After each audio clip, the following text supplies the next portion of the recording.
আমরা মমতা বন্দ্যোপাধ্যায়কে ভালোবেসে মমতা বন্দ্যোপাধ্যায়ের সঙ্গে দল করেছিলাম, তখন মমতা বন্দ্যোপাধ্যায় ছিলেন মুখ, আর এখন মমতা বন্দ্যোপাধ্যায় হয়ে গেছেন মুখোশ। টাকা নিতে আমি তাকে কোনোদিন দেখিনি, হাতে করে টাকা নিতে আমরা কোনোদিন দেখিনি। কিন্তু মমতা বন্দ্যোপাধ্যায় আসল টাকাটা কার কাছে আছে বলুন তো? সুব্রত বক্সির কাছে। যে ভদ্রলোক কোনোদিন প্রেসে আসবেন না, প্রেসে কিছু বলবেন না, 1 বছর না 3 বছর পার্থ জেলে ছিলেন, একবারও খোঁজ নিতে আসলো না। টাকাটা কি আমি একা নিয়েছি? টাকাটা কি মমতার বাড়িতে যায়নি? কে তার জবাব দেবে?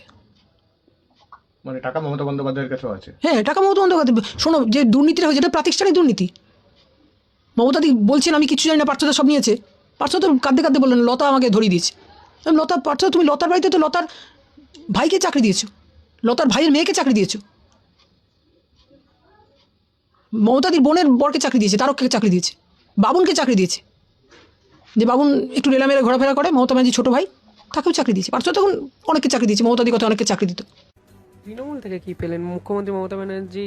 কি অনেক কিছু দিয়েছে। আমি 4 বারের MLA তৃণমূল থেকে হয়েছি, আমি 1বার ডেপুটি স্পিকার হয়েছি।